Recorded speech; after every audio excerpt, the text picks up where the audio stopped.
The rain came down hard against the windows of the Iron Serpent's clubhouse. Not the gentle Oregon drizzle that locals were used to. The heavy kind. The kind that pounded metal roofs and turned parking lots into rivers. Inside the warehouse, the music was louder than the storm. Cheap whiskey and cheaper beer flowing like water. Bodies pressed together in the dim light. The smell of leather and motor oil and sweat hanging thick in the air. Marcus Brennan stood at the bar nursing his fourth Jack Daniels. 6'3" of muscle and ink, and barely contained violence. His leather vest bore the Iron Serpent's patch across the back, a coiled serpent with fangs bared. Below it, the rocker that read Portland Chapter. More patches covered the front, each one a story, each one earned in blood or brotherhood or both. His knuckles were already split, fresh blood mixing with old scars. Some kid from the Redmond chapter had run his mouth about Marcus's bike. Said the custom paint job looked like something a girl would ride. The kid was currently in the bathroom spitting teeth into the sink. Marcus had barely broken a sweat. They called him Reaper. Had for almost 10 years now. Not because he killed people. The club wasn't into that. But because when Marcus Brennan came for you, it was already over. You just didn't know it yet. Fast, brutal, final. Like death itself. Tonight, Marcus felt the familiar itch under his skin, the one that said he needed to hit something, break something, prove he was still the meanest son of a bitch in the room. It wasn't enough that the kid was bleeding. It would never enough. His phone buzzed against the bar. He almost ignored it. Probably some girl from last week who didn't understand that one night meant one night. But something made him look. Riley's name lit up the screen. His baby sister never called this late. Never called during club nights at all. Marcus picked up the phone, pressed it to his ear. The music was too loud to hear clearly, so he moved toward the back door, pushed through it into the rain. The cold hit his face like a slap. Riley's voice came through broken, gasping, like she couldn't get enough air. Marcus. That one word. That was all it took. The way she said his name. Like she was drowning, and he was the only one who could pull her up, like she was falling and he was supposed to catch her. Like everything in her world had just shattered and only he could put it back together. What's wrong? His voice changed instantly, from drunk and ready to fight to stone cold sober. From Reaper to Big Brother in half a heartbeat. The transformation was total, complete, like flipping a switch. It's Donovan. Riley's voice cracked around the edges. We had a fight and he... She stopped. A sound came through the phone that made Marcus's blood run cold. A sob, raw, desperate, the kind that came from somewhere deep. He broke my arm. Marcus, I'm at St. Vincent's. The phone stayed pressed to his ear, but Marcus wasn't hearing anything anymore. Just white noise. Just the sound of his own heartbeat getting louder, faster, like war drums, like the countdown to something terrible. Which hospital? St. Vincent's. Riley's voice was small now. Emergency room. But Marcus, please don't. The line went dead. Marcus stood in the rain holding his phone. Water running down his face, soaking through his vest, through his shirt, through his skin, down to the rage that lived in his bones. The rage that had been his constant companion for 35 years. The rage that right now was the only thing keeping him from falling apart completely. He turned back toward the clubhouse, saw Carter West standing in the doorway. 6 foot even, shaved head, more scars than Marcus, ex-Marine who'd done 3 tours and never talked about what he'd seen. Carter's eyes met his, took one look at Marcus's face and knew. Riley Marcus nodded once. Sharp, final. Carter stepped aside without another word. Knew better than to get between Marcus and the door when he looked like that. The parking lot was a mess of bikes and trucks. Marcus's Harley sat near the fence. Custom job, black and chrome. More money than sense poured into it. But tonight he needed speed. Needed to get to Riley now. His truck was closer, a battered Ford F-150 that had seen better decades. He threw himself into the driver's seat.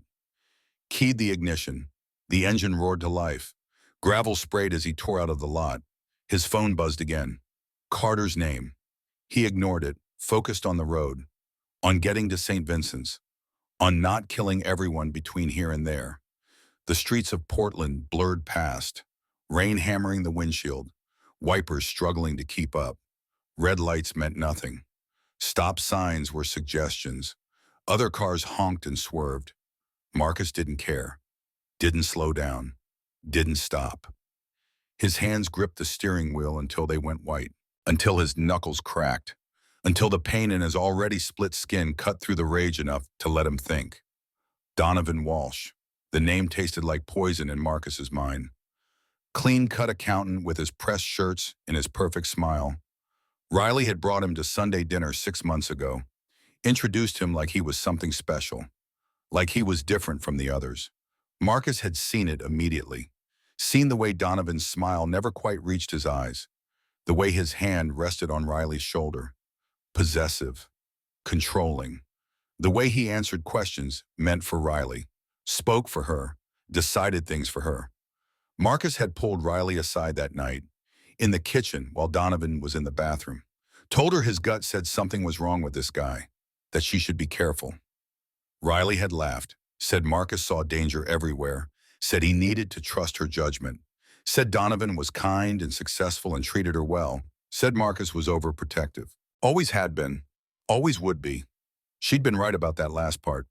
The hospital appeared through the rain, St. Vincent's Medical Center, white walls and bright lights cutting through the storm. Marcus pulled into the emergency room lot, didn't bother finding a proper space, just stopped the truck and killed the engine. He sat there for a moment, rain drumming on the roof, his breath coming hard and fast. His reflection stared back at him from the rearview mirror. Wild eyes, wet hair plastered to his head, the face of a man one breath away from murder. Donovan Walsh lived in an apartment downtown, 3rd floor. Marcus knew because he'd dropped Riley off there twice, knew the exact address, knew how to get there, knew he could be there in 15 minutes, knew exactly what he would do when he got there. His phone buzzed again. This time he looked. Carter's text filled the screen. "Brother, where you going? Riley needs you at hospital. Don't do what you're thinking." Marcus stared at the message. Carter knew him too well, knew exactly where his mind had gone, knew that right now Marcus was mentally mapping the fastest route to Donovan's apartment, planning how to get past the security door, deciding which bones to break first. Another text came through. "I'm heading to you. Stay put." Marcus threw the phone on the passenger seat, got out of the truck. Rain hit him immediately, soaking, cold. He didn't feel it. Started walking toward the emergency room entrance. Made it 3 steps before he stopped. Turned, looked back at his truck, at the road leading away from here, at the path that would take him to Donovan Walsh. He could do it. Could be there before Carter caught up. Could make Donovan pay for what he'd done. Could break his arm. Break both his arms. Break everything. Make him understand what happens when you touch Marcus Brennan's sister. Riley's voice echoed in his head. "But Marcus, please don't." His feet moved before his brain caught up. Not toward the truck, toward the emergency room doors. They slid open automatically. Warm air and antiseptic smell rushing out. He stepped inside, dripping water on the clean floor, leaving muddy boot prints across white tile. The waiting room was half empty. A mother with a kid who wouldn't stop coughing. An old man holding his wrist. A woman staring at nothing. They all looked at Marcus when he walked in. Looked at his leather vest and his split knuckles and the barely controlled violence radiating off him like heat. Then they looked away. Smart. The nurse at the desk glanced up. Her expression went from bored to concerned in half a second. She'd probably seen her share of trouble walk through those doors, probably knew how to spot it. "I'm here for Riley Brennan." Marcus's voice came out rough, like gravel. "My sister." The nurse typed into her computer. Her fingers moved fast. Professional. Not scared, but careful. "Room 7. Through those doors and to the left." Marcus nodded, started walking. The doors buzzed and clicked open. A long hallway stretched ahead. Fluorescent lights humming overhead. That hospital smells stronger here. Disinfectant and fear and pain all mixed together. Room 7 was halfway down. The door was cracked open. Marcus pushed through it, stopped. Riley sat on the examination table, her right arm wrapped in a temporary cast from wrist to elbow, white plaster already looking too stark against her skin. Her face was pale, eyes red and swollen from crying. A bruise was forming on her left cheek, purple and yellow spreading like spilled ink. She looked up when he entered. Her expression crumbled. All the brave face she'd been holding together came apart at once. Tears spilled down her cheeks. Her good hand came up to cover her mouth. Marcus. He crossed the room in 2 strides, pulled her against his chest, careful of the broken arm. Of the bruises he couldn't see yet but knew were there. Riley sobbed into his leather vest, her whole body shaking, her fingers gripping the back of his shirt like she was afraid he'd disappear. Marcus held her, said nothing, just stood there being solid, being steady, being the brother who would always come when she called. His jaw was so tight it hurt. His free hand clenched into a fist where Riley couldn't see it. Every breath he took was a choice not to walk out of this hospital and become what everyone already thought he was. A monster. How bad? His voice was barely above a whisper. Riley pulled back, wiped her eyes with her good hand, looked at the pianist. Clean break. That's what the doctor said. Radius bone, 6 weeks minimum. Her voice was steady now, trying to be strong, trying to show him she was okay. But Marcus could see the way her hand trembled, the way she wouldn't quite meet his eyes, the way she held herself like something might break if she moved wrong. Tell me what happened. Riley's face closed off slightly. That look she got when she was about to say something she knew Marcus wouldn't like. We were fighting about me working late.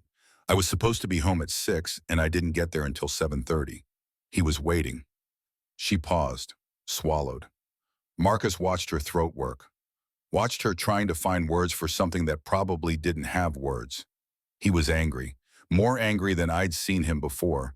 Started yelling about how I don't respect his time, how he'd made dinner and it was cold, how I always put work before him. I tried to explain that I had to close the library, that it was my job, but he wouldn't listen. Riley's voice got quieter. Marcus had to lean closer to hear. He grabbed my arm, pulled me. I pulled back. There was this sound, like a crack, and then the pain. The fluorescent lights hummed. Somewhere down the hall, a machine beeped. Riley stared at her cast like it belonged to someone else, like she couldn't quite believe it was her arm wrapped in plaster. Where is he now? Marcus's voice was ice, each word precise, controlled. The kind of control that came right before everything broke loose. I don't know. Home, maybe? I took an Uber here. Riley finally looked at him, really looked at him, saw what was in his eyes. Marcus, no, please. I know what you're thinking. Do you? Yes. Riley's voice got firmer. And I'm asking you not to. I need you here with me, not in jail for assault. He broke your arm, I know. Riley's hand came up, rested on Marcus's chest right over his heart. I know what he did, but I need my brother more than I need revenge. The word revenge hung between them. Marcus stared at his sister, at this person he'd protected his entire life, at the little girl who used to hold his hand crossing the street, at the teenager who'd cried on his shoulder after her first heartbreak, at the woman who was asking him to be better than he'd ever been. His phone buzzed. He pulled it out. Carter's name again. This time he answered. Where are you, hospital? Marcus didn't take his eyes off Riley. Good. Carter's voice was steady, calm. The voice of a man who'd talked people down from ledges before. Stay there, I'm 5 minutes out. The line went dead. Marcus put his phone away, looked at Riley's cast again, at the bruise on her face, at all the damage Donovan Walsh had done in one night of anger. I'm not letting this go. His voice was quiet but absolute, unshakable. I'm not asking you to. Riley squeezed his vest. I'm just asking you to let me handle it my way. Not your way. Your way hasn't been working. The words came out harsher than he meant them to. Riley flinched. Marcus cursed internally, softened his tone. I didn't mean it like that. Yes, you did. Riley pulled her hand back. And maybe you're right, but it's still my life, Marcus. My choice. A knock on the door interrupted them. A doctor stepped in. Young, maybe 30. Tired eyes behind wire-rimmed glasses. He had Riley's chart in his hands. Ms. Brennan, how's the pain manageable? Riley's voice shifted. Professional. Like she hadn't just been crying. like she didn't have a brother standing next to her radiating enough violence to clear a room. The doctor glanced at Marcus, took in the leather vest, the tattoos, the split knuckles. His expression stayed carefully neutral. We're going to keep you overnight for observation. Standard procedure with this type of break. We'll fit you for a proper cast in the morning once the swelling goes down. Riley nodded. The doctor made notes on his chart, looked at Marcus again. Are you staying with her? Yes. The word came out flat. Final. Not a question, not up for debate. The doctor nodded. Visiting hours technically end at 9, but he paused. I'll make an exception. Just keep it quiet. He left. The door swung shut behind him. Riley and Marcus sat in the silence. The hum of hospital machinery, the distant sound of voices, the rain still coming down outside. I'm tired. Riley's voice was small again. So tired, Marcus. He helped her lay back on the examination table, found a blanket folded on a chair, spread it over her. She curled onto her side, good arm tucked under her head, cast resting on top of the blanket, her eyes closed. Marcus sat in the chair next to the bed, his large frame making the plastic seat look like doll furniture. He watched Riley's face as she drifted off, watched her breathing even out, watched the tension leave her shoulders. His phone buzzed. Carter's text, I'm here, parking lot, need to talk. Marcus looked at Riley, asleep now, safe for the moment. He stood carefully, quiet, moved to the door, slipped out into the hallway. Carter waited by the emergency room entrance, water dripping off his leather jacket, his boots leaving prints on the floor. His face was set, hard, the expression of a man who'd seen his brother about to make a mistake and had driven through a storm to stop him. They stepped outside, under the covered entrance where the ambulances pulled up. The rain was a curtain beyond the overhang, the sound of it almost peaceful if you did not know what was coming next. You planning something stupid, Carter's voice cut straight to it. No dancing around, he broke her arm. I know. Then you know what I have to do. Carter stepped closer.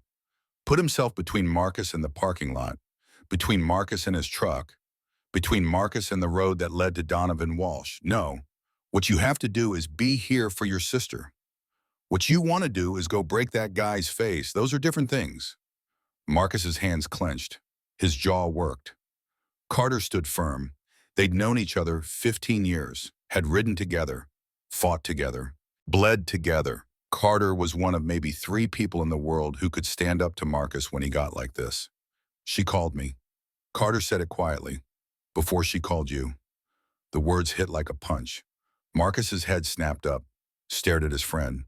What? Riley called me first. Carter's expression was soon. Understanding, asked me to come here, asked me to make sure you didn't do something you'd regret.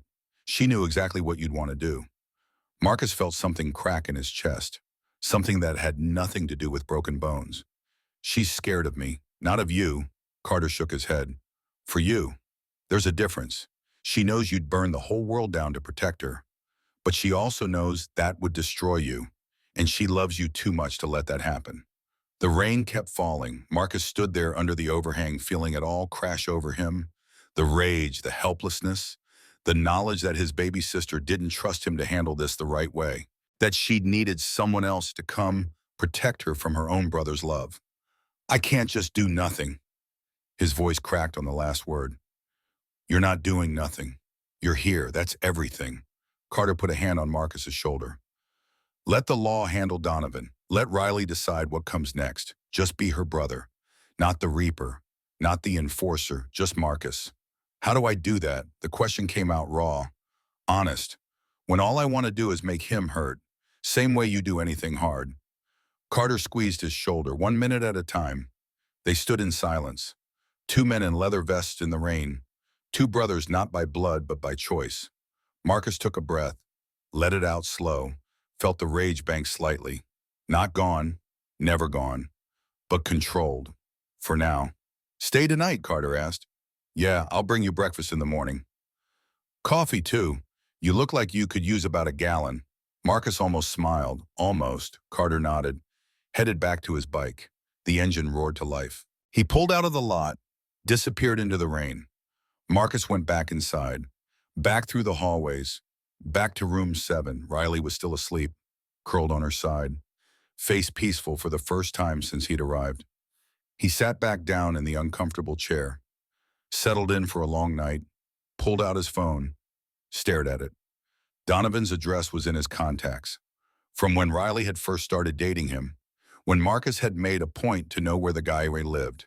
His thumb hovered over the address, over the map app, over the route that would take him there in 15 minutes. Riley shifted in her sleep, made a small sound. Marcus looked at her, at his baby sister, at the person he'd do anything to protect, even protect her from himself. He put the phone away, leaned back in the chair, closed his eyes, and chose to stay. The night passed slow. Nurses came and went, checked Riley's vitals, gave her pain medication. Marcus didn't sleep. Couldn't. Every time he closed his eyes, he saw Riley's bruised face, heard the sound of bone cracking. Imagined Donovan wash his hands on his sister. Around 3 in the morning, Riley woke up, groggy from the medication. She looked around, confused. Then she saw Marcus still sitting there. Something in her face relaxed. "You stayed. Where else would I be?" She didn't answer. They both knew where else he could have been, where he'd wanted to be, where every instinct had screamed at him to go. "Thank you." Riley's voice was thick with sleep and medication. For staying, for not. She didn't finish. Didn't need to. "Always," Marcus said. "I'll always stay." Riley closed her eyes again, drifted back under.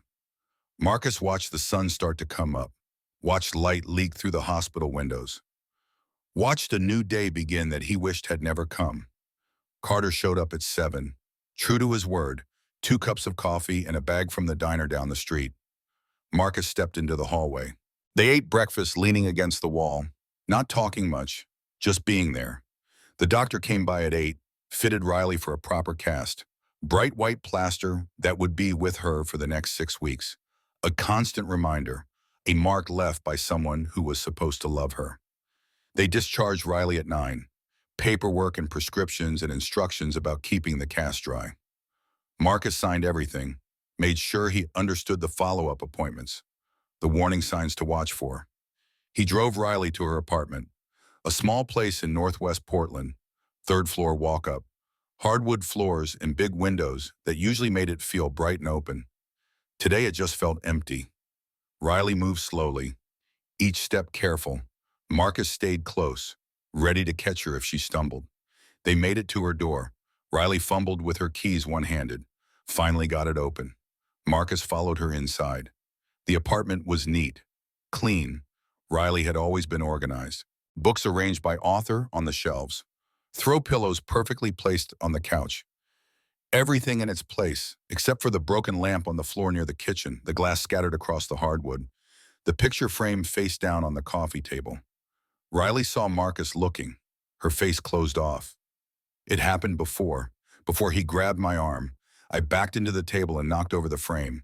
He got angrier. She moved to pick up the glass. Marcus stopped her. "I'll get it. You sit." Riley sank onto the couch, watched as Marcus cleaned up the glass, righted the lamp, picked up the picture frame. It was a photo of Riley and their mother, taken 2 years before she died, both of them smiling, happy.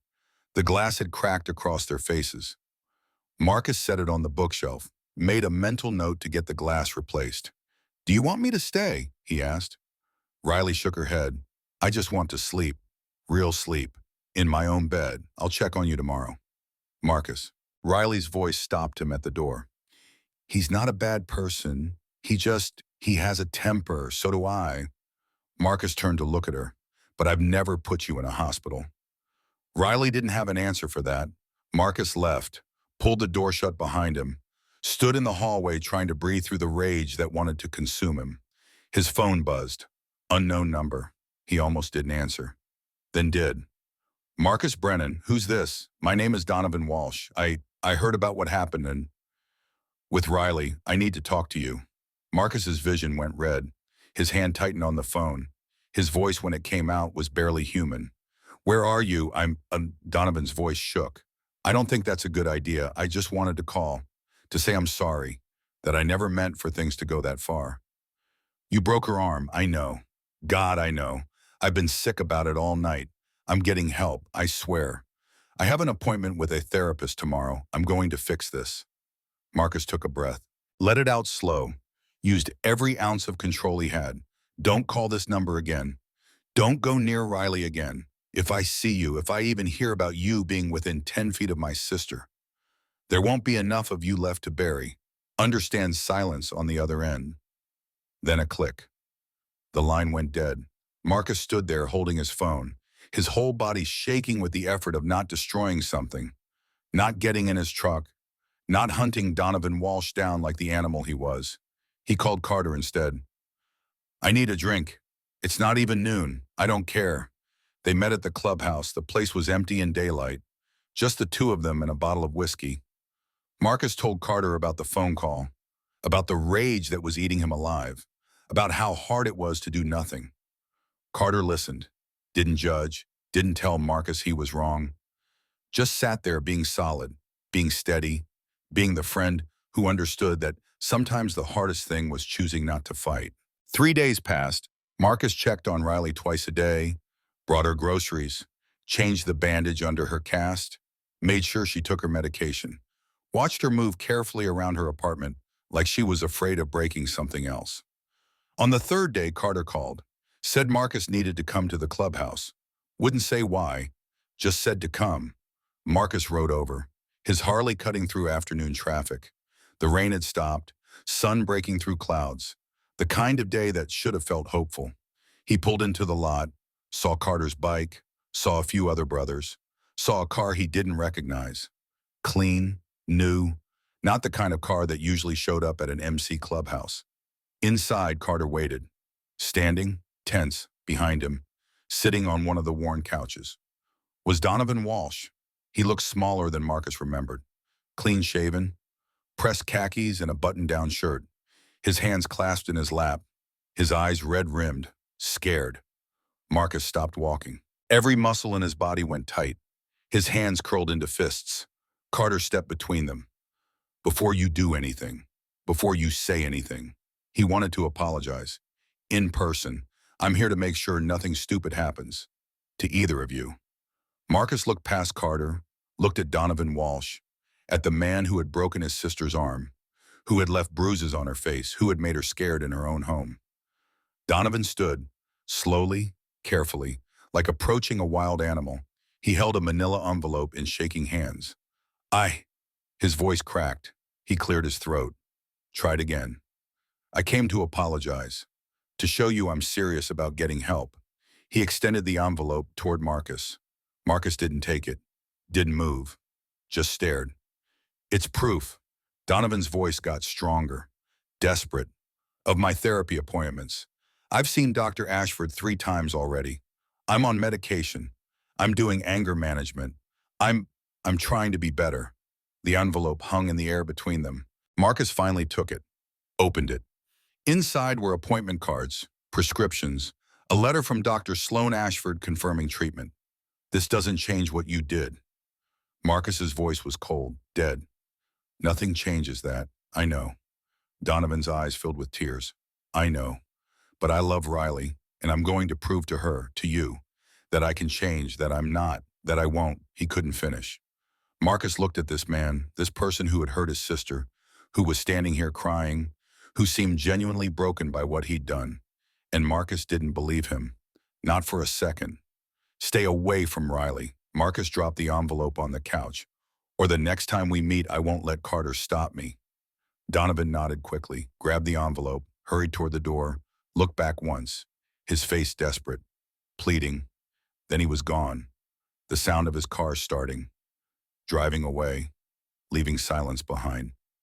Marcus stood in the middle of the clubhouse, Carter beside him, neither speaking. He seemed genuine, Carter said finally. He seemed scared. Marcus corrected. Not the same thing. Maybe you're right. I am right. Marcus turned to look at his friend. He'll do it again. They always do. What are you going to do about it? Marcus didn't have an answer, didn't know what to do when his hands were tied, when his sister had asked him not to fight, when the law said he had to wait for something worse to happen before he could act. He left the clubhouse, rode through Portland, let the wind and the engine and the road clear his head, found himself outside Riley's apartment, parked across the street, sat on his bike. Her lights were on. He could see her shadow moving past the windows. Safe for now. But for how long? His phone rang. Riley's name. "Hey, can you come up?" Riley's voice sounded different, hopeful. "I need to talk to you about something." Marcus's stomach dropped. He knew. Somehow he already knew what she was going to say. But he went anyway, locked his bike, climbed the 3 flights, knocked on her door. Riley opened it, smiled. It didn't reach her eyes. "Come in." I made tea. They sat on her couch. Riley with her cast resting in her lap. Marcus perched on the edge like he might need to run. "Donovan came to see me," Riley said it quietly. "Yesterday. He apologized, showed me his therapy appointments. He's really trying, Marcus." Marcus said nothing, just waited. "I know what you're thinking," Riley continued, "but I've been thinking too, about everything, about whether people can really change, about whether everyone deserves a second chance." She looked at him. Her eyes were clear, determined. "I'm going to give him another chance, to prove he can be different." The words hung in the air. Marcus felt something in his chest go cold, hard, like stone. "No, it's not your decision." Riley's voice stayed calm. "It's mine. He broke your arm. I know what he did. I was there." Riley's tone sharpened. "But I also know what it's like to struggle, to make mistakes, to need someone to believe in you. This isn't the same, isn't it?" Riley met his eyes. "You've done things, Marcus. Bad things. The club, the fights, the violence. But you changed. You're not the same person you were 10 years ago. That's different, and you know it." How, how is it different? Because I never put you in a hospital." Marcus's voice rose. "I never made you scared. I never." He stopped, took a breath, tried to calm down. Riley reached out with her good hand, touched his arm. "I need you to trust me, to trust my judgment. Can you do that?" Marcus looked at his sister, at her cast, at the fading bruise on her face, at the hope in her eyes that said she really believed people could change, that love could fix broken things. He wanted to scream, wanted to shake her, wanted to make her see that Donovan Walsh was dangerous, that men like that didn't change, that she was making a mistake that might cost her everything. But looking at her face set with determination, at the strength in her voice, he realized something. She wasn't asking for permission. She was informing him of her decision. And if he pushed, if he fought her on this, he'd lose her completely. "I can't support this." His voice came out rough. "I can't watch you go back to someone who hurt you. I'm not asking for your support." Riley's hand dropped away. "I'm asking for your respect. Respect for my choice." Marcus stood, moved to the window, looked out at the street below, at his bike, at the freedom to leave, to not watch this happen. He turned back. "When this goes wrong, and it will, you call me, immediately. Promise me." "I promise." Marcus left, took the stairs too fast, hit the street and climbed on his bike, rode away from Riley's apartment, away from the choice she was making, away from the disaster he could already see coming. He ended up at the clubhouse again, late now, brothers drinking and laughing, celebrating something. Marcus didn't know what, didn't care. He sat at the bar, drank until the edges softened, until the rage became a dull ache instead of a sharp pain. Carter found him there, sat down without saying anything, just ordered his own drink. They sat in silence, music too loud around them, bodies pressing close, the smell of leather and beer and sweat. "She's giving him another chance," Marcus said finally. Carter nodded, figured she might. "I can't stop her." "No, you can't. So what do I do?" Carter took a long pull from his beer, set it down, looked at Marcus. "You be ready when he does it again. And he will. You be ready to be there, not to fight him, not to get revenge, just to be there, to pick her up, to help her leave. What if he kills her?" Marcus's voice broke on the last word. "Before I can get there, then you'll have the rest of your life to get revenge." Carter's voice was steady, cold. "But right now, tonight, she's alive. She's safe. That's what matters." Marcus knew Carter was right, hated that he was right, hated that all he could do was wait, watch, hope that his sister would be okay, hope that for once his gut was wrong. But his gut was never wrong. He left the clubhouse after midnight, rode through empty streets, found himself outside Riley's apartment again. Third time today, couldn't seem to stay away. Parked across the street, killed the engine, sat in the darkness watching her windows. The lights were off. Riley asleep, safe in her own bed. Marcus sat there, watching, waiting. The rain started again, gentle this time, tapping against his helmet, running down his leather. He pulled out his phone, set an alarm. 4 hours. He'd go home then, get some sleep, come back in the morning. But for now, for tonight, he'd stay, he'd watch. He'd make sure that if anything happened, if Donovan showed up, if Riley needed him, he'd be right here. Because that's what big brothers did. They stayed, even when it hurt. Even when they couldn't fix things. Even when all they could do was be ready to catch their sister when she fell. And Riley was going to fall. Marcus knew it in his bones, knew it in the rage that lived in his blood, knew it in the part of him that had earned the name Reaper. The question wasn't if, it was when. And when it happened. When Donovan Walsh proved that monsters don't change. When Riley called him broken and scared and needing help. Marcus would be ready, not ready to forgive, not ready to understand, not ready to give Donovan Walsh the second chance his sister was giving. Ready to do whatever it took to make sure it never happened again. The rain kept falling. Marcus sat in the darkness, waiting for the other shoe to drop, for the call he knew was coming, for the moment when he'd have to choose between being the man his sister needed and being the monster everyone thought he was. For now, for tonight.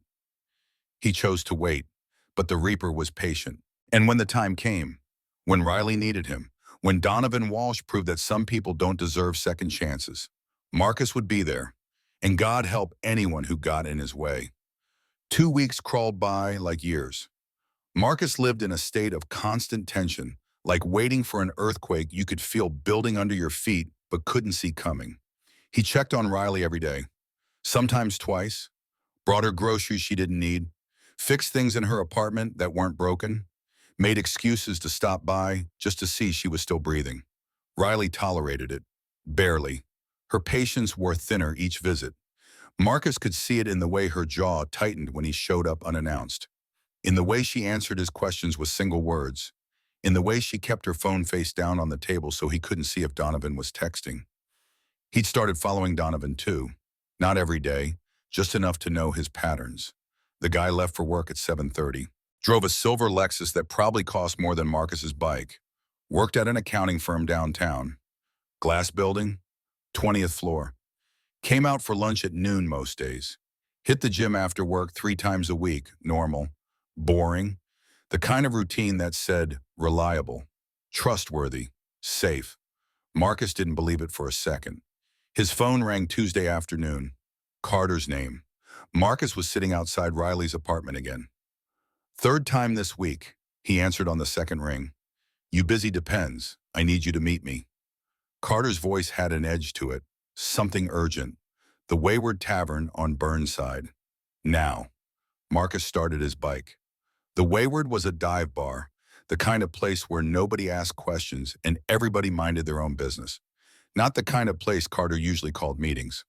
Marcus threaded through traffic, made it there in 15 minutes. Carter's bike sat out front.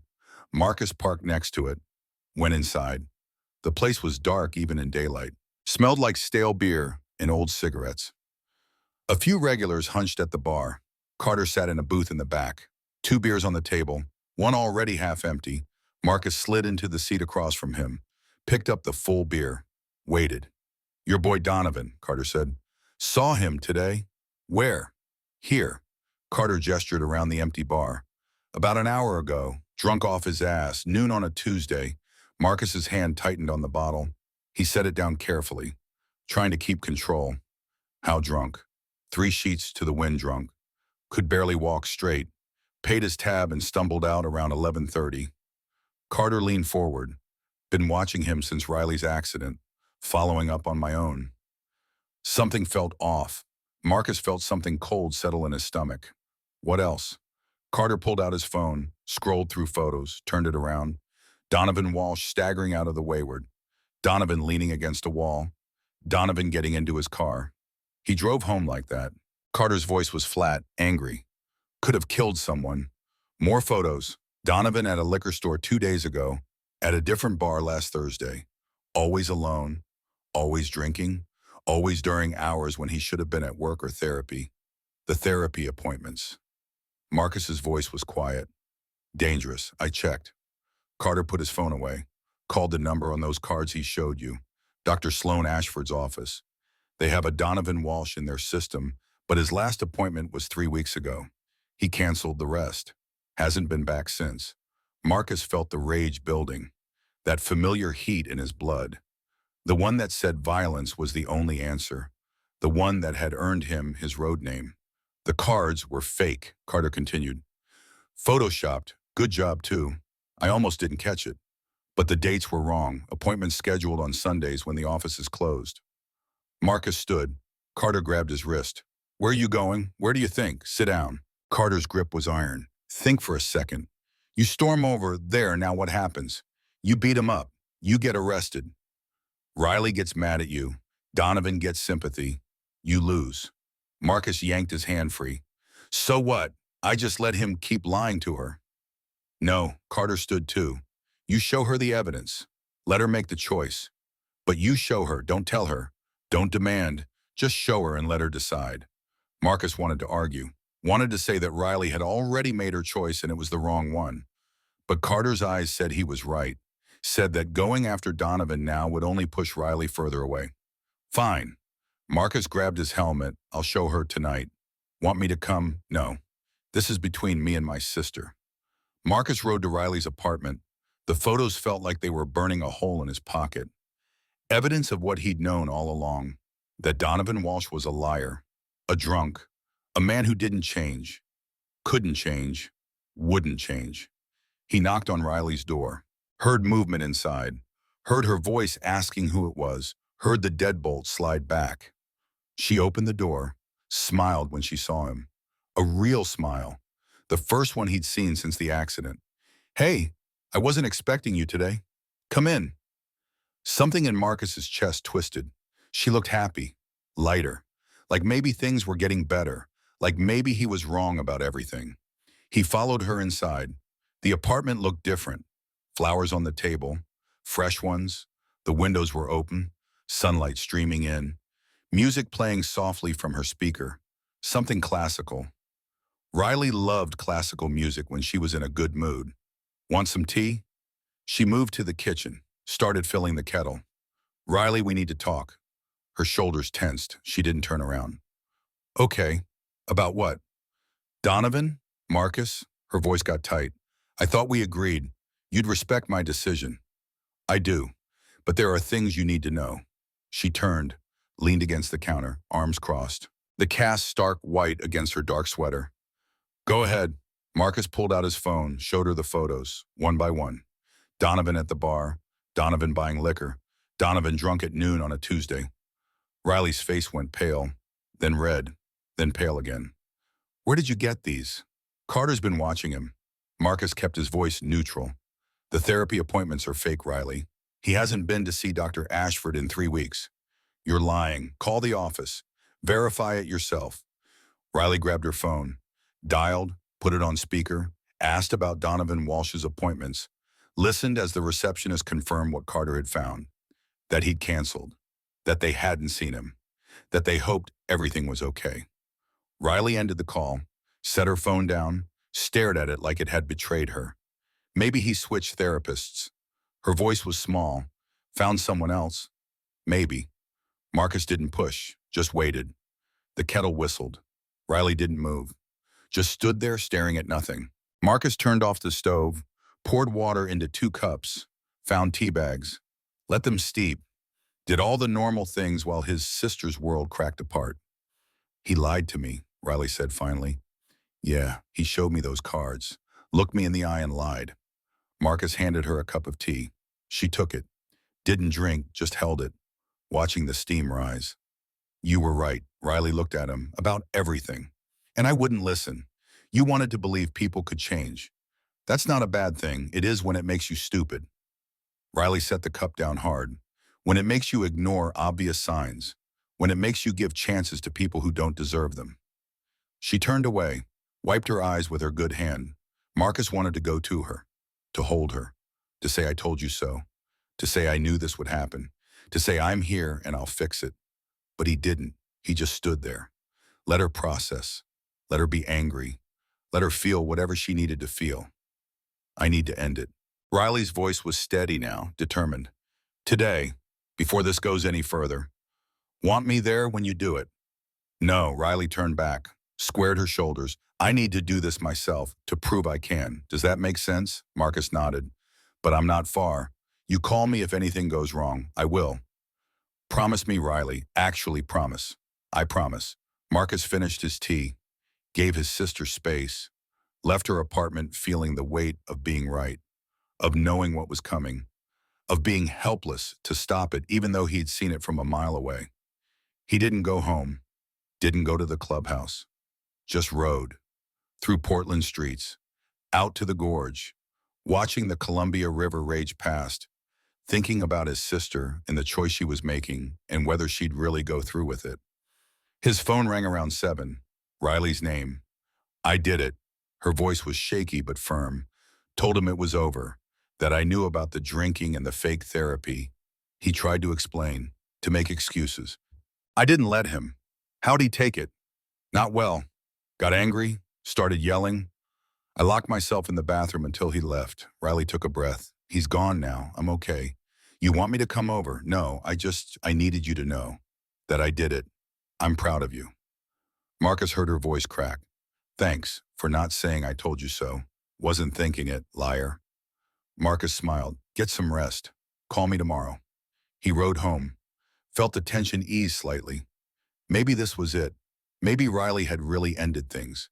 Maybe Donovan would take the hint and disappear. Maybe Marcus had worried for nothing. But that night as he lay in bed staring at the ceiling, he couldn't shake the feeling that this wasn't over. That men like Donovan Walsh didn't just walk away. That the worst was still coming. He was right. The call came 3 days later. Middle of the night. Marcus's phone buzzing on the nightstand. He grabbed it, still half asleep. Riley's name. Marcus. Her voice was wrong, thick, slurred, like she couldn't quite form words. What's wrong? Marcus was already out of bed, already pulling on jeans. He came back. Riley's breath hitched. Drunk, pounding on the door, yelling. I didn't let him in, but he wouldn't leave. Kept screaming that I ruined his life, that I owed him another chance. Where is he now? Gone. But Marcus. She paused. I'm scared. What if he comes back? I'm on my way. Pack a bag. You're staying with me tonight. Marcus made it to her apartment in 20 minutes. Found Riley sitting on her couch fully dressed. A duffel bag at her feet. Her face was pale. Eyes red from crying. She stood when he entered. Wrapped her good arm around him. Held on tight. He's losing it, she whispered. The things he was saying. Marcus, he sounded. Dangerous. Did he threaten you? Not directly, but the way he talked. Like I was his property. Like he owned me. Riley pulled back. I've never heard him like that before. Marcus picked up her bag. Come on, we're leaving. They drove to his place in silence.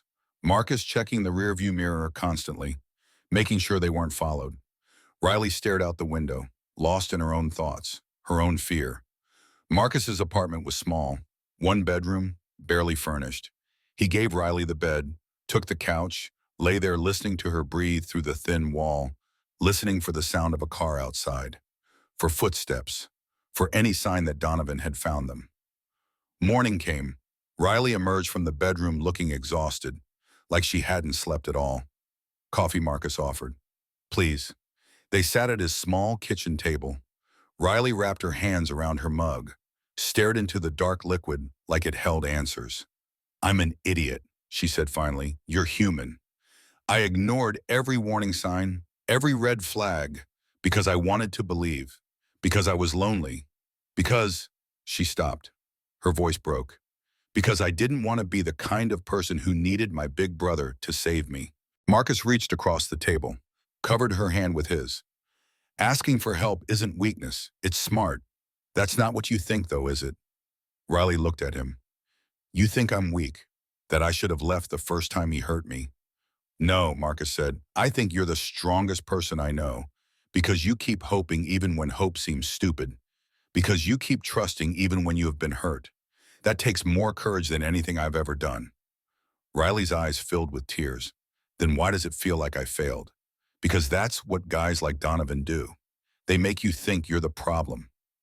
That if you'd just been better, different, more understanding, things would have worked out. Marcus squeezed her hand, but it's not true. You didn't fail. He did. They sat in silence, drinking coffee, watching morning light creep through the windows. Marcus's phone buzzed. Carter's name. Donovan showed up at the clubhouse last night, looking for you. Brother sent him packing, but he was pretty worked up. Thought you should know. Marcus showed Riley the text. She read it, her face going pale again. He's escalating, Marcus said, getting more desperate, more dangerous. What do I do? File a restraining order. Today, and you stay here until it goes through. Riley nodded. Marcus made the calls, set up the appointment with a lawyer, arranged for Riley to take time off work, made sure she was safe and protected, and that Donovan Walsh couldn't get near her. But that night, as Marcus lay on the couch, unable to sleep, he realized something. Protecting Riley from Donovan wasn't enough. He needed to protect himself from what he wanted to do to Donovan, from the rage that was eating him alive, from the violence that felt like the only answer. He pulled out his wallet, found the card he'd been carrying for weeks. Dr. Sloan Ashford, licensed therapist, anger management specialist. Carter had given it to him a month ago, after a bar fight that had gone too far, after Marcus had put a guy in the hospital for looking at him wrong. Carter had pressed the card into his hand and said, maybe it was time to talk to someone, to figure out why violence was always the answer. Marcus had laughed, thrown the card away, said therapists were for people who couldn't handle their own problems. But he'd fished it out of the trash later, kept it in his wallet, just in case. Now he stared at it, at the phone number, at the possibility of being something other than the Reaper, other than the monster everyone expected him to be. His phone was in his hand before he could talk himself out of it. He typed out a text. I need help. This is Marcus Brennan. Carter West referred me. Can we set up an appointment? He hit send before he could delete it, stared at the screen, waiting. At 3 in the morning, nobody was going to respond. He'd probably have to wait until office hours. Until normal people were awake and functioning, his phone buzzed. Yes, tomorrow at 10, my office. Address below. Dr. Ashford. Marcus stared at the message, at the address, at the commitment he'd just made.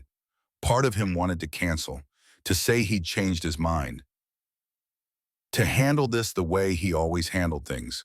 But he thought about Riley, about her face when she'd said he was the strongest person she knew, about being someone worthy of that faith. He saved the address, set an alarm, lay back down on the couch, and for the first time in weeks, he slept. Dr. Sloan Ashford's office was in a renovated house in Northeast Portland, old craftsman with a porch swing and flowers in the window boxes. Not what Marcus expected. He'd pictured something clinical, sterile. Instead, it looked like someone's home. He almost left, almost got back on his bike and rode away. But the door opened. A woman stepped out, late 40s, gray hair cut short, glasses, uncomfortable clothes. She smiled. Marcus and Brennan, yeah, I'm Dr. Ashford. Come in. Her office was a converted living room. Soft lighting, comfortable chairs, bookshelves lined with psychology texts and novels and random knickknacks. A desk in the corner, but she didn't sit behind it. Just gestured to one of the chairs. Marcus sat, felt too big for the space. Too rough. Too everything. His leather vest seemed wrong here. His tattoos too visible. His whole presence too much. Dr. Ashford sat across from him, pulled out a notepad, looked at him with eyes that were kind but sharp, like she could see right through him. So, tell me what brings you here. Marcus opened his mouth, closed it, didn't know where to start, didn't know how to explain that he was afraid of himself, afraid of what he might do, afraid that the monster everyone thought he was might actually be real. My sister, he said finally, she's in trouble, and I want to kill the guy who hurt her, and I'm afraid I will. Dr. Ashford nodded. Wrote something down. Tell me about your sister. And Marcus did. Told her everything about Riley and Donovan, about the broken arm, about the lies, about his rage, about how hard it was to do nothing when everything in him screamed to act. Dr. Ashford listened, didn't interrupt, didn't judge, just took notes and nodded and let him talk until he ran out of words. The anger you're feeling, she said when he finished. Where does it live in your body? My chest. Marcus put his hand over his heart, like something's trying to claw its way out. And when you act on that anger, when you fight, when you hurt someone, does it help? Marcus thought about every bar fight, every broken bone, every man he'd put on the ground. Yeah, for a minute. Then it comes back worse. Dr. Ashford leaned forward. Because violence doesn't solve the problem. It just gives you a temporary release, a way to feel powerful when you actually feel helpless. The words hit like a punch. Marcus felt something crack in his chest. You use violence because you're afraid. Dr. Ashford continued, afraid of not being able to protect the people you love, afraid of being powerless, afraid of feeling things that hurt. So you turn fear into rage because rage feels better, feels like control. I'm not afraid. Marcus's voice was defensive, automatic. Everyone's afraid of something. The question is what you do with that fear. Do you let it control you, or do you learn to sit with it, to feel it without acting on it? Marcus stared at her, at this woman who'd known him for 30 minutes and could see right through him, could see the scared kid underneath all the leather and ink and violence. I don't know how to do that. That's why you're here. Dr. Ashford smiled, to learn. They talked for an hour about Marcus's childhood, about his mother dying 3 years ago, about the club and what it meant to him, about Riley and how he'd always been her protector, about how violence had been his language for as long as he could remember. When the session ended, Marcus felt hollowed out, raw, like someone had taken him apart and laid all the pieces on the floor. Same time next week, Dr. Ashford asked. Marcus nodded, found himself back on his bike, riding home, feeling different, not better, not fixed, just aware of how much work this was going to take. The weeks blurred together. Marcus saw Dr. Ashford twice a week, learned breathing techniques, learned to identify his triggers, learned that anger was a secondary emotion, that underneath it was usually fear or hurt or helplessness. He practiced. When he wanted to hit something, he'd breathe instead. Count to 10. Walk away. It felt weak at first, like running, but slowly he realized it took more strength to walk away than to throw a punch. Riley stayed with him, got the restraining order, went back to work, started therapy of her own. They settled into a routine, brother and sister, healing together. But Donovan didn't disappear. He called, left voicemails, sent emails, showed up at the library where Riley worked until security banned him. He was unraveling, getting more desperate, more dangerous. And Marcus was trapped. The restraining order meant he couldn't go near Donovan either, couldn't warn him off, couldn't do anything but wait and watch and hope the piece of paper would be enough. It wasn't. Week 6, Marcus was at the clubhouse, working on his bike, hands covered in grease, music playing, brothers around him doing the same. Normal day, normal life. His phone rang, unknown number. He almost didn't answer, then did. Marcus Brennan. Who's asking? This is Officer Chen, Portland Police. We have your sister Riley here. She asked us to call you. Marcus's heart stopped. Is she hurt? No, but she's pretty shaken up. Her ex-boyfriend violated the restraining order. Showed up at her apartment.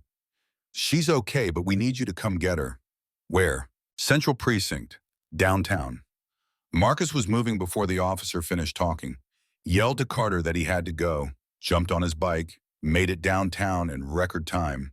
He found Riley in a small room at the police station, sitting in a plastic chair, looking small, scared.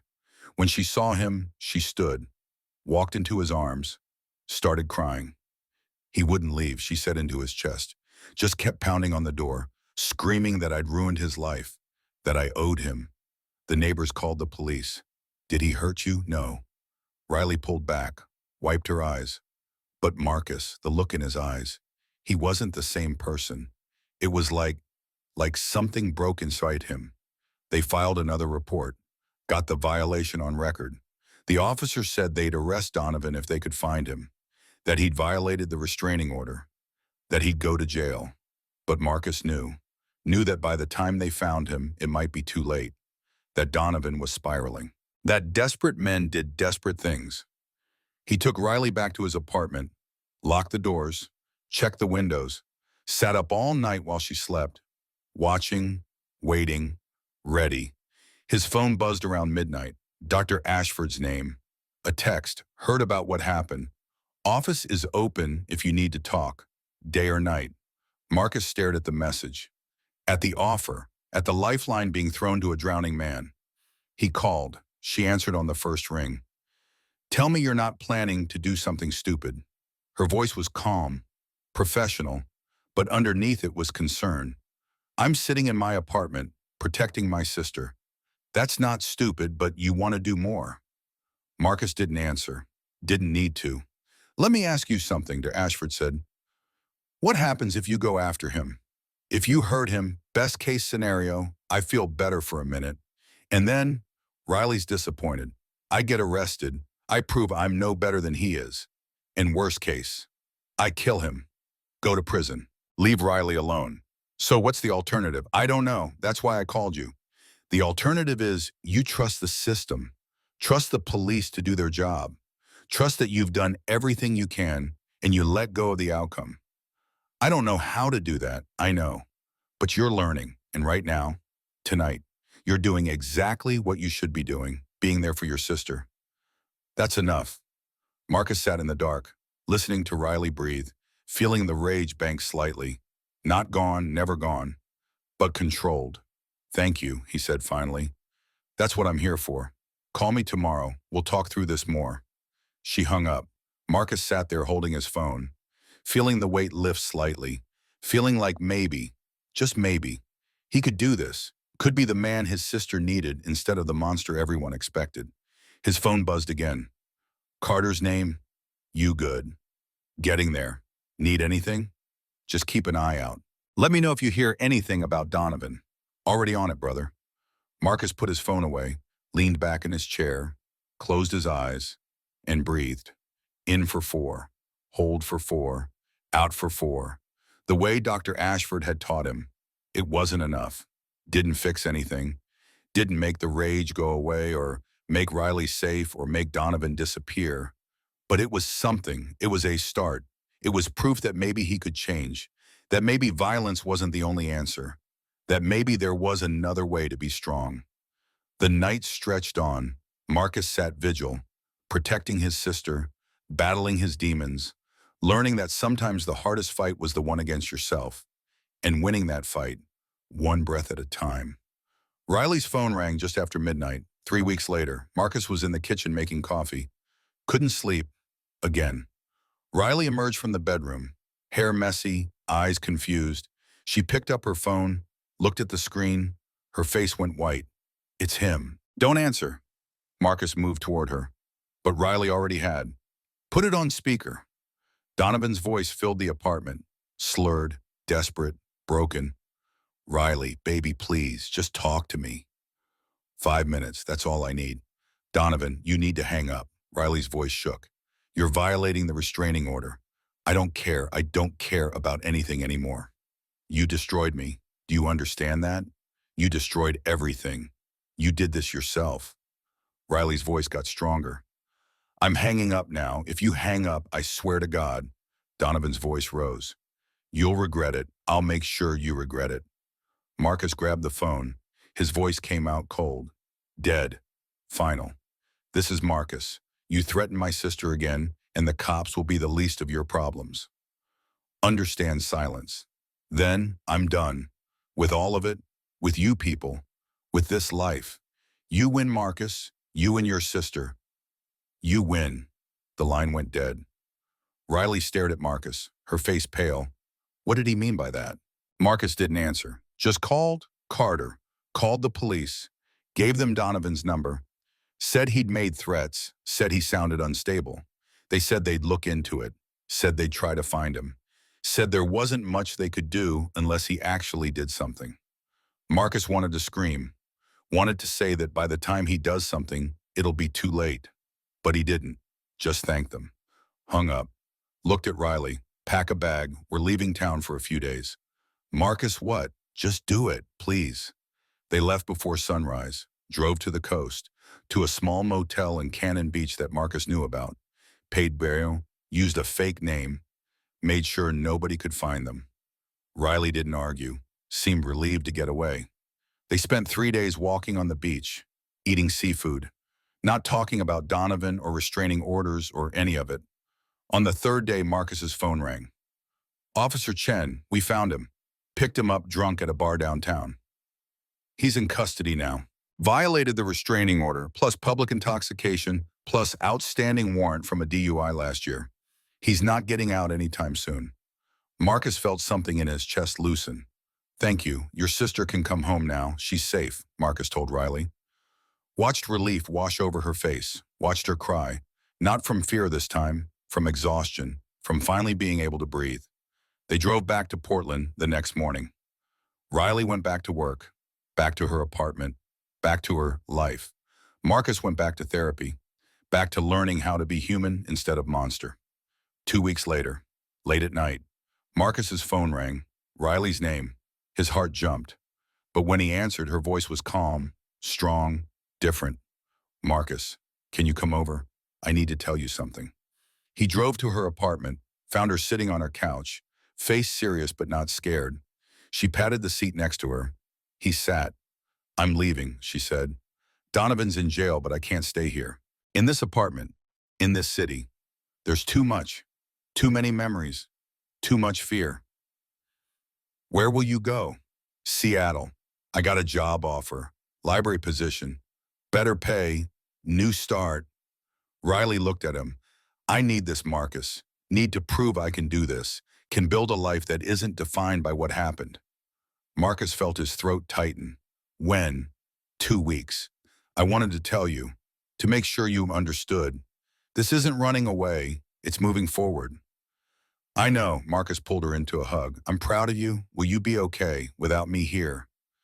Marcus thought about Dr. Ashford, about the progress he'd made, about the man he was becoming. Yeah, I think I will. They sat in silence. Brother and sister, survivors, about to start new chapters in their lives. Apart but connected, healing but scarred, moving forward even when it hurt. Because that's what you did. You kept going, you kept breathing, you kept choosing life even when death seemed easier. And maybe, just maybe, that was enough. Riley's phone buzzed. She looked at it, smiled. Marcus saw the name on the screen. Carter Riley's face went red. We've been talking, just as friends, but she trailed off. Marcus laughed. First real laugh in months. Carter's a good man, I know. Riley smiled. He's been checking on me, making sure I'm okay. Nothing's happened, but maybe after I'm settled in Seattle. Maybe then. Marcus stood, kissed the top of her head. You deserve to be happy. Both of you. He left feeling lighter than he had in weeks. Rode home through empty streets, parked his bike, went inside, sat on his couch, and breathed. His phone rang. Carter's name. So, Carter said, Riley told you about Seattle or about you two? Both. You better treat her right, brother. Carter's voice was serious. I will. I promise you that. I know, Marcus said. Otherwise, I'd have to kill you. And I'm trying to cut back on the violence. They both laughed. Ended the call. Marcus sat in the dark, thinking about Riley moving to Seattle, about Carter maybe following her eventually, about his sister finding happiness with his best friend, about how sometimes the story didn't end with revenge, didn't end with violence, didn't end with the bad guy getting what he deserved at the hands of the good guy. Sometimes it just ended with people healing, with people choosing to move forward, with people deciding that being happy was the best revenge of all. Marcus pulled out his phone, texted Dr. Ashford. Riley's moving to Seattle. She's going to be okay. And so am I. The response came fast. Yes, you are. Proud of you, Marcus. See you Thursday. Marcus put his phone away, lay back on the couch, closed his eyes, and slept. Not because the nightmares were gone, not because the rage was cured, not because everything was fixed, but because for the first time in his life, Marcus Brennan believed he could be something other than the Reaper, could be someone his mother would be proud of, could be the brother Riley deserved. And that, for tonight, was enough. 3 months after Riley left for Seattle, the phone call came, the one Marcus had been dreading. Officer Chen, voice professional but carrying something underneath, concern maybe, or warning. Donovan Walsh is being released tomorrow morning. Served his time, paid his fines, he's getting out. Marcus stood in his kitchen, coffee going cold in his hand, the words washing over him like ice water. What about the restraining order? Still in effect, 1 year from date of issue. He comes near Riley, he goes back to jail. Chen paused. But I wanted you to know, thought you should hear it from me. Thanks, Marcus. Chen's voice got quieter. Unofficial advice. Don't do anything stupid. He's paid his debt. The law says he gets a fresh start. The law doesn't know him like I do. Maybe not, but trust me on this. The best revenge is letting him see your sister thriving without him. You thriving without the weight of him. That'll hurt him more than anything you could do with your fists. Marcus ended the call, stood there staring at his phone. 3 months of therapy, 3 months of breathing exercises and talking about feelings and learning to sit with anger instead of acting on it. 3 months of believing he could change. And now Donovan Walsh was walking free. He called Dr. Ashford. She answered on the second ring. He's getting out tomorrow, I heard. Chen called me too, asked me to check on you. She paused. How are you feeling? Honest answer? Always, like I want to be waiting outside that jail when they release him. Like I want to make sure he understands what happens if he ever thinks about Riley again. Marcus took a breath. Like 3 months of work is about to go out the window. But you haven't acted on those feelings. You called me instead. That's growth, Marcus. That's proof you are not the same person you were. Doesn't feel like growth. Feels like being weak. Being strong enough to choose a different path isn't weakness. Dr. Ashford's voice was firm. The old Marcus would have already been in his truck. The new Marcus is sitting with his anger, talking it through, making a conscious choice. That's power. Marcus sat down, put his head in his hands. What if he goes after her? After Riley? He won't. How can you be sure? Because men like Donovan are cowards. They prey on people who are alone, vulnerable. Riley's not alone anymore. She has you, she has Carter, she has a whole new life in Seattle. Donovan has nothing. He's lost everything. Dr. Ashford paused. The question is, what are you going to do with your anger? Are you going to let it control you, or are you going to use it for something better? Like what? Like we talked about, the community center idea, the place for people trying to escape violence. You wanted to help others, to turn your pain into purpose. Now's the time. Marcus spent that night not sleeping, just thinking about Donovan walking free, about Riley safe in Seattle, about the man he used to be and the man he was trying to become. Morning came, gray and cold. November in Portland, rain threatening. Marcus got on his bike, rode through the city, found himself outside the county jail, sat across the street, watching. 10 o'clock. Donovan Walsh walked out, thinner than Marcus remembered, hollow-eyed, wearing the same clothes he'd been arrested in. He stood on the sidewalk, looking lost, looking broken, looking like a man who'd hit bottom and hadn't figured out how to climb back up. Marcus watched him, felt the rage, felt the urge to cross the street, to grab him by the throat, to make him pay for everything he'd done. But he also saw something else. Saw a man destroyed by his own choices, a man who'd lost everything, a man who was his own worst punishment. Marcus started his bike, rode away, didn't look back. 2 months later, late January, Marcus sat in Dr. Ashford's office. 5th month of therapy, making progress but still struggling, still fighting the urge to solve problems with his fists, still learning that violence wasn't strength. Tell me about your week. Dr. Ashford settled into her chair, Riley called. She and Carter are official now. He's moving to Seattle next month. How do you feel about that? Happy for them. Riley deserves someone good. Carter's the best man I know, but Marcus looked out the window, rain streaking down the glass. But it's weird. My two favorite people building a life together without me there. I'm happy for them. I just miss them. That's normal. Change is hard even when it's good change. There's something else, Marcus turned back. The club, Iron Serpents. They want me back, offered me vice president position. What did you say? That I'd think about it. But, Marcus paused. Being there, with the brothers, the drinking, the fighting, the whole lifestyle, it feeds the part of me I'm trying to kill. So what do you want to do? Leave. Marcus said it out loud for the first time. Felt the weight of it. Turn in my patch. Walk away from the only family I've had since Mom died. That's a big decision. I know, but staying means staying the Reaper. And I don't want to be him anymore. Who do you want to be? Marcus thought about it, about the man he'd been, about the man he was becoming, about the man he wanted to be. Someone who helps, instead of hurts.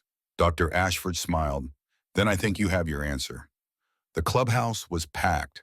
Friday night, music loud, brothers drinking and laughing, the smell of leather and motor oil and cheap beer. Home for 10 years, family for longer than that.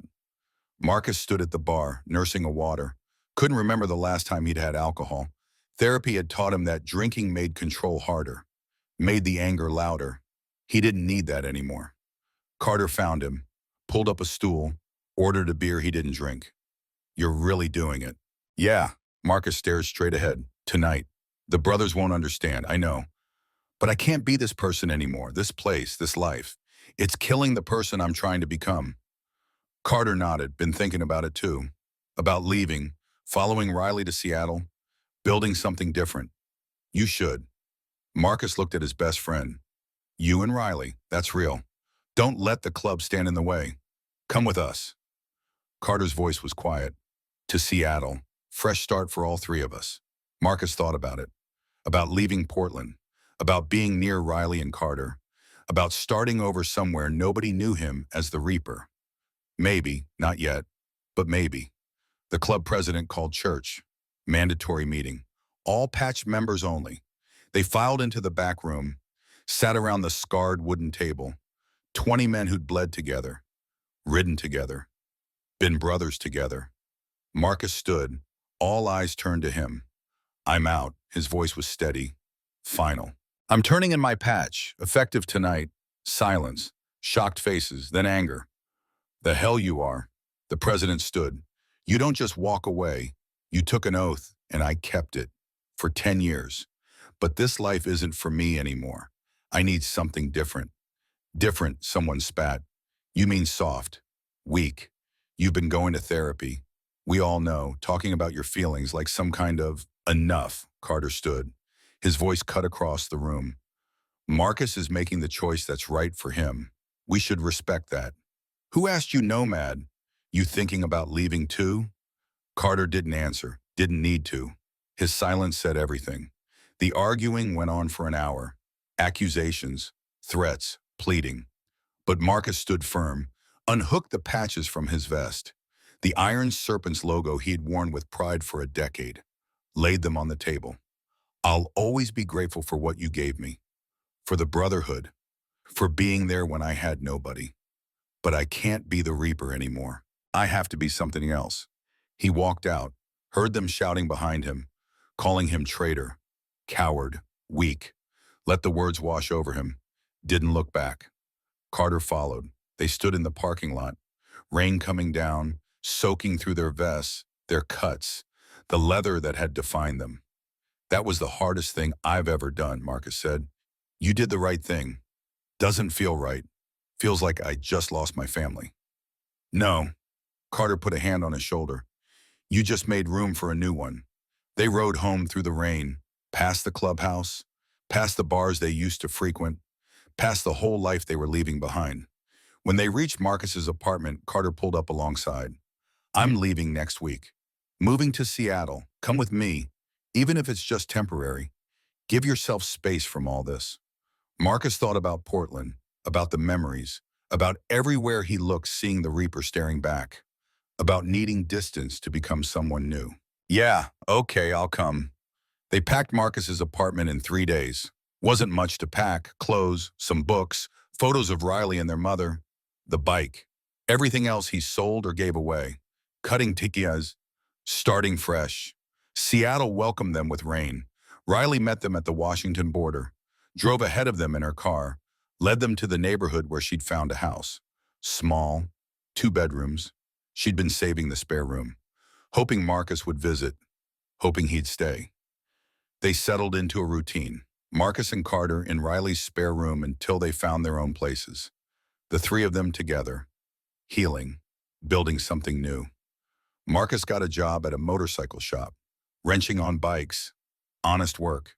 He kept seeing Dr. Ashford, video sessions now, kept working on himself, kept learning that he was more than his anger, more than his past, more than the Reaper.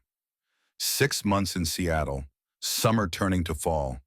Marcus sat on Riley's back porch, watching her and Carter cook dinner through the window, watching them laugh, watching them be happy, feeling something settle in his chest, something like peace. His phone rang. Unknown number. Portland area code. He almost didn't answer, then did. Marcus Brennan. Yeah, this is Donovan Walsh. Marcus went still, every muscle tensing, ready for fight or flight. His hand tightened on the phone. How did you get this number? From the jail records. Donovan's voice shook. I need to talk to you. Please, 5 minutes. That's all I'm asking. No. Please, I'm in AA now, working the steps. Part of that is making amends. I need to apologize. Not for forgiveness, just because you deserve to hear it. Marcus should have hung up, should have blocked the number, should have done anything except what he did. Talk. Donovan took a breath. What I did to Riley, to your family. There's no excuse, no explanation that makes it okay. I was drunk, angry, spiraling, but none of that matters. I hurt someone you love, broke her arm, terrorized her, made her afraid in her own home. His voice cracked.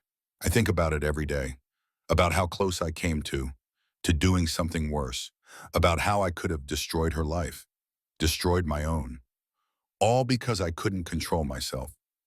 Marcus said nothing, just listened, heard the genuine pain in Donovan's voice. The remorse that seemed real. I'm not asking for your forgiveness. I don't deserve that. I'm not asking to see Riley. I know that ship has sailed. I needed you to know that I'm sorry, that I'm getting help, that I'm trying to be better. And that I hope Riley's okay, that she's happy, that she found someone who treats her right. She did. Marcus's voice was cold, final. She's with a good man now, building a good life. You're part of her past. Stay there, I will, I promise. You won't hear from me again. Thank you for letting me say that. The line went dead. Marcus sat holding his phone, feeling something. Not forgiveness, not acceptance, but acknowledgement that maybe people could change, that maybe Donovan Walsh really was trying to be better. He called Dr. Ashford, told her about the call. How did that feel? She asked. Weird, like I wanted to be angry but couldn't quite get there, like maybe he's actually getting help. How does that change things for you? Marcus thought about it. I don't know. Doesn't change what he did. But maybe it means I can stop carrying the anger, can put it down, move on. That's exactly what it means. Dr. Ashford's voice was warm. You don't have to forgive him, but you also don't have to carry the weight of hating him. You can just let it go. Marcus ended the call, went inside, joined Riley and Carter for dinner, told them about Donovan's call, watched Riley's face, saw her process it, saw her nod, accept it, move on. Later that night, Riley pulled Marcus aside. They sat on the porch, stars visible for once. Seattle's usual clouds clearing. I'm glad he called, she said. Glad he's getting help. But I don't want to see him, don't want contact. I'm glad he's trying. Me too, Marcus looked at his sister. You're happy here. With Carter? Riley smiled, genuinely smiled. Yeah, I am. We're We're good together. He treats me right, makes me feel safe, makes me laugh. It's what I always wanted. Good. You deserve that. So do you, Riley turned to him. You deserve to be happy too, Marcus. To find someone, to build something, to stop punishing yourself for things that weren't your fault. Marcus didn't answer. Couldn't. The words stuck in his throat. Mom would be proud of you, Riley said softly, of who you've become, of the work you've done, of how you protected me without destroying yourself in the process. Think so, I know so. 1 year in Seattle, Marcus had his own apartment now, small studio near Pike Place Market. He still worked at the bike shop, still saw Dr. Ashford weekly, still worked on being better, being different, being more than the Reaper, but he felt restless, like he was missing something, like fixing bikes and working on himself wasn't enough. He needed purpose, needed to do something that mattered. He called Dr. Ashford, told her about the feeling. Remember what we talked about, she said, about turning your pain into purpose, about helping others, about the community center. Yeah, but I don't know how to do that. Don't have money, don't have resources, don't even know where to start. You start small. You reach out to organizations already doing the work. You volunteer, you learn. And when you're ready, when you've built the knowledge and the connections, you build something of your own. Marcus started volunteering at a domestic violence shelter, teaching self-defense classes to women trying to escape bad situations. It was hard at first, seeing the fear in their eyes, the bruises they tried to hide, the way they flinched when he moved too fast. But slowly, week by week, he learned to be gentle, to move slow, to let them set the pace, to be someone safe instead of someone scary.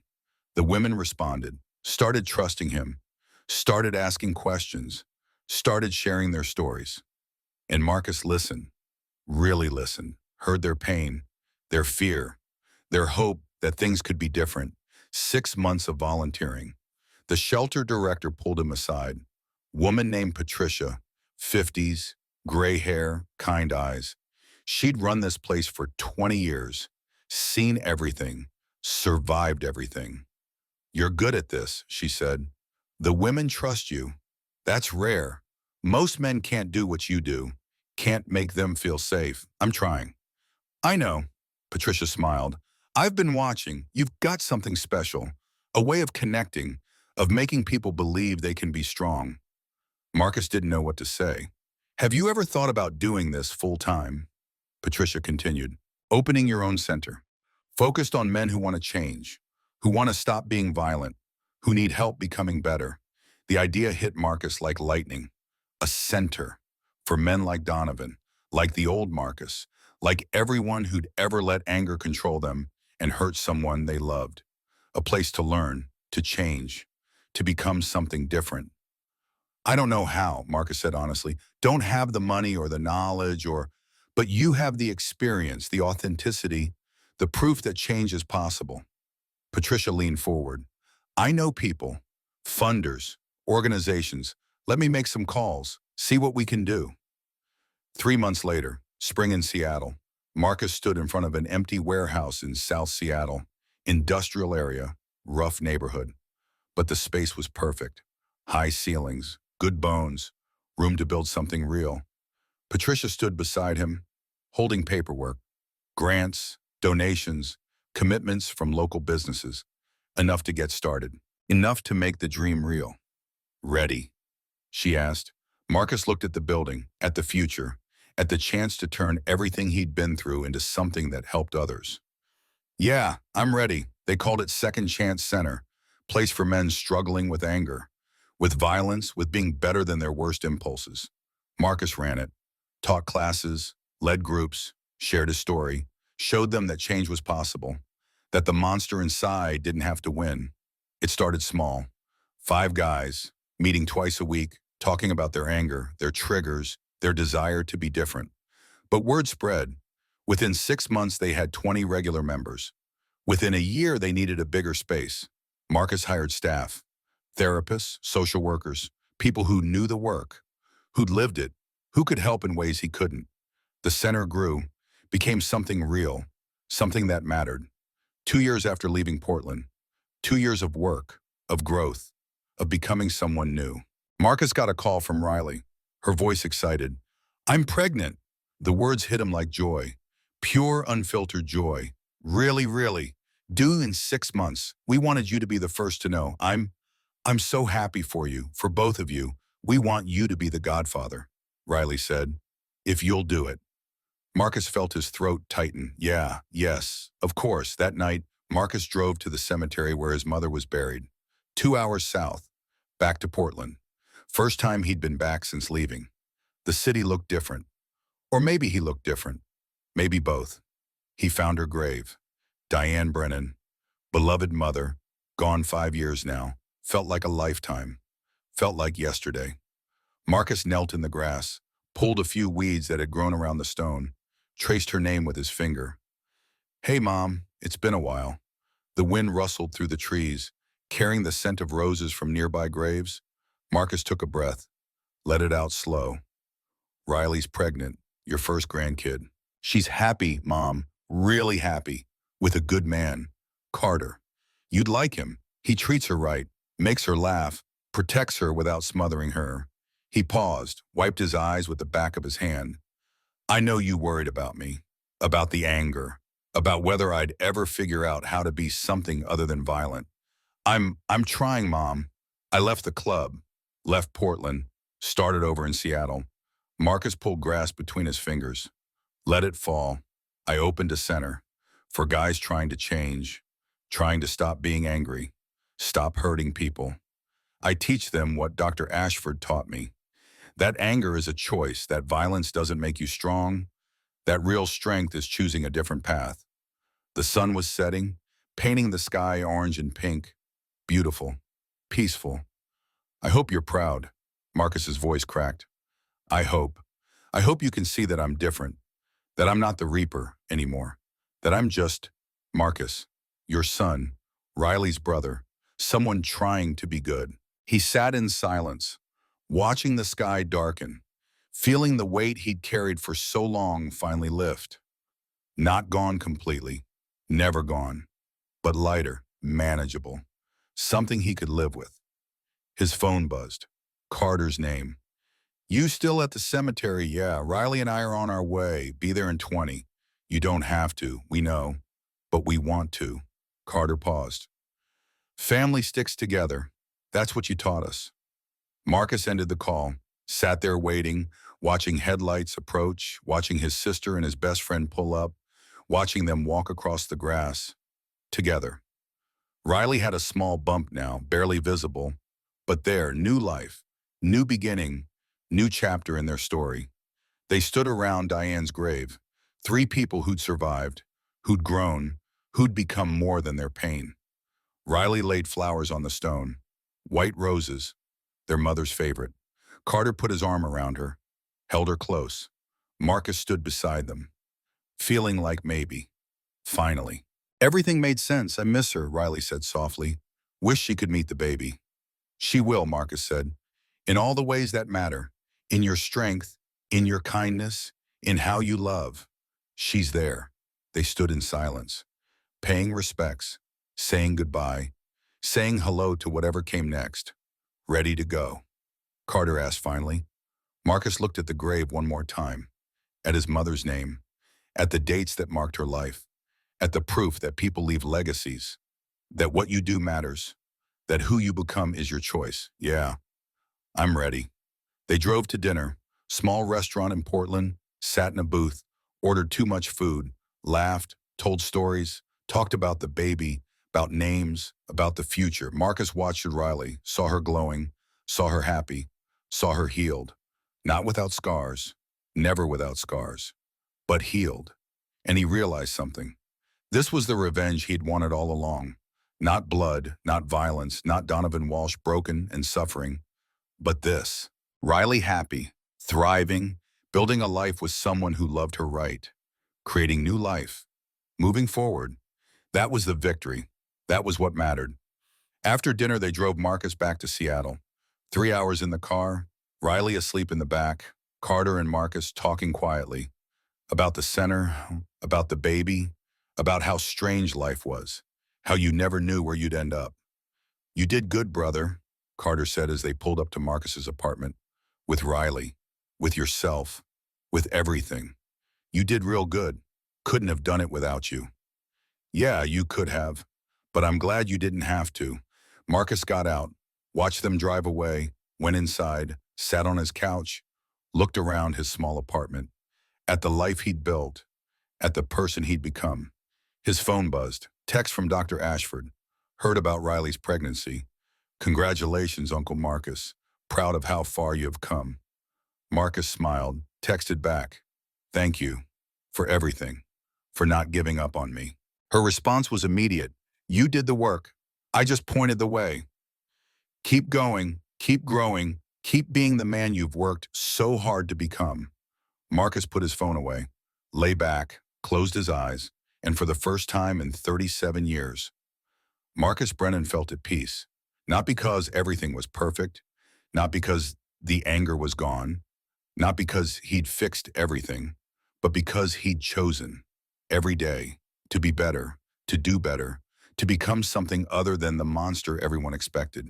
He'd chosen to turn pain into purpose, to use his story to help others, to prove that change was possible, that men could learn, could grow, could become gentle instead of violent. The Reaper was dead. Marcus had killed him, not with fists, not with blood, but with breath, with choice, with the daily decision to be something more. And in his place stood someone new, someone who taught instead of hurt, someone who protected without destroying, someone who loved without needing to possess, someone his mother would be proud of, someone his sister could trust, someone who could look at himself in the mirror and not hate what he saw. The road had been long, hard, brutal, but Marcus had walked it, one step at a time, one breath at a time, one choice at a time, and he'd made it to the other side. 6 months later, early morning, Seattle. Marcus's phone rang, Carter's voice, excited, breathless. She's here, the baby. She's here. Marcus was at the hospital in 20 minutes, found Riley's room, knocked softly, went inside. Riley lay in the bed, exhausted, glowing, holding a bundle wrapped in pink. Carter stood beside her, looking like he might cry, looking like he'd never been happier. Marcus, Riley smiled, come meet your goddaughter. He crossed the room, looked down at the baby, tiny, perfect, eyes closed, fist curled against her cheek. Her name's Diana, Riley said softly. After Mom. Diane West. Marcus felt something break open in his chest, something that had been locked away for years. He reached out, touched the baby's hand with one finger. She gripped it, strong for something so small. She's perfect. His voice was rough, emotional. Want to hold her? Riley asked. Marcus looked at his hands, at the scars and the tattoos and the proof of every fight he'd ever been in, at hands that had broken things, hurt people, destroyed so much. I don't know if I should. Marcus, Riley's voice was firm. You're the safest person I know. You've proven that. Now hold your goddaughter. Carter carefully transferred the baby to Marcus's arms, showed him how to support her head, how to hold her close. Marcus stood there, this huge man, covered in leather and ink, holding this tiny life, and he cried, for the first time since his mother died. He cried, not from pain, not from loss, but from muimpo, from hope, from the knowledge that life continued, that beauty existed, that love was real. You're going to teach her to be strong, Riley said, to stand up for herself, to not take any crap from anyone, just like her mom. Marcus looked at Riley, at his sister, at the woman who'd survived so much, who'd given him reason to change, who'd believed in him even when he didn't believe in himself. They stayed for hours, Marcus holding Diana, talking to her, telling her about her grandmother, about the family she was born into, about how loved she was, how protected, how cherished. When he finally left, when he walked back to his bike in the hospital parking lot, Marcus felt different, lighter, like he'd been carrying something heavy and finally put it down.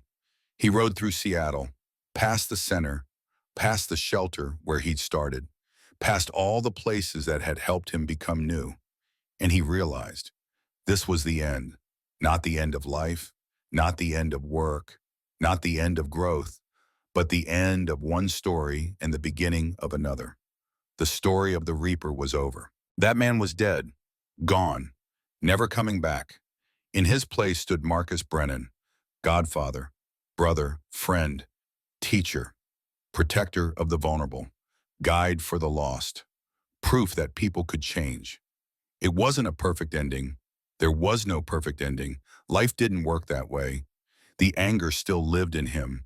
The temptation to solve problems with violence still existed. The work of being better never stopped. But Marcus had learned that perfection wasn't the goal. Progress was, growth was, showing up every day and choosing to be better than yesterday. That was enough.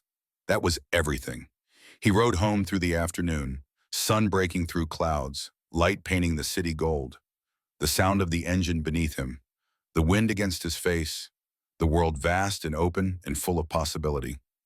Somewhere out there, other men struggled. Other men let anger control them. Other men hurt people they loved. Other men needed help becoming something different. And Marcus would be there, would show them the path, would prove that change was possible, would be living proof that monsters could become men, that violence could become peace, that the beast could learn to heal. The road stretched ahead, empty, open, waiting. Marcus twisted the throttle. The bike surged forward, and he rode toward whatever came next, not running from his past, not hiding from his demons, just riding, living, being Marcus, being enough, being free. The Reaper was dead. Long live Marcus Brennan. And in the end, after everything, after all the pain and the growth and the transformation, that was all he'd ever wanted. To be himself, to be good, to be worthy of the people who loved him. And finally, after 35 years, he was